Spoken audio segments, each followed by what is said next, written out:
is the Ontario Police flying over me again for a third time.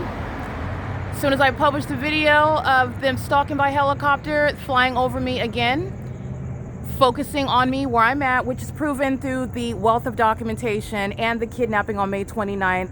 I'm at 35 videos of the demons following me in helicopters every day and every night under what is a sun that remains over me for the duration of the day. There's no coincidence there, and it's not me going around following them.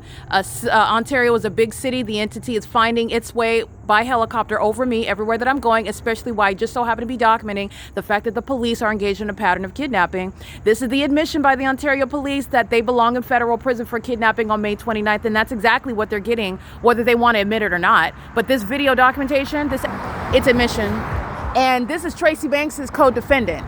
So you're remembering that Tracy Banks is gang stalking with the Ontario Police, who cannot seem to stay away from me in helicopters, who are stalking in impossible light activity, speaking to criminal monitoring. And they're doing so with the intent to obstruct justice as I document them stalking me on an ongoing basis. Tracy Banks committed kidnapping with them, seeking to criminally defame me with them while they're engaged in a pattern of kidnapping together. Tracy Banks is going to federal prison, kidnapping with Nathan Morgan, C. Torres, L. Martinez, and B. Hook.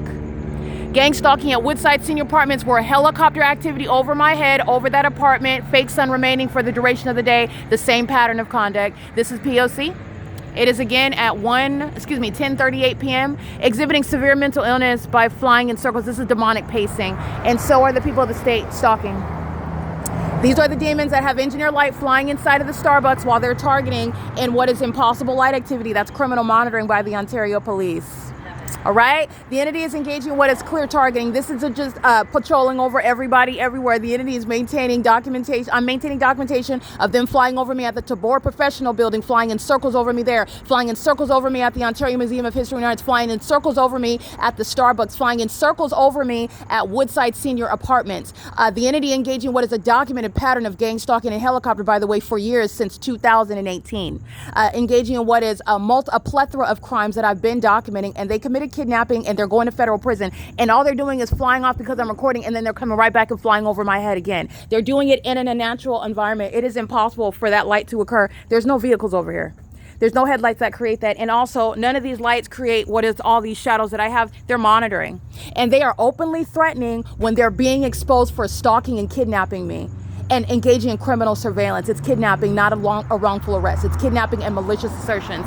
This is why I'm uploading the video documentation, and this is the entity that is hostile, engaging what is threatening my life by stalking me in a helicopter, because I published the details about their kidnapping that this entity committed together, gang stalking me and committed kidnapping with the intent to criminally defame. And Tracy Banks, Jason Isaac Fields are going to prison for it. This is an unlawful threat to my life while I publish the details about criminal surveillance and a kidnapping that I've been suffering from 2025. But I've been repeatedly kidnapped by the Ontario Police while they've been engaged in gang stalking me with Tracy Banks and the people of the state for years. P.O.C.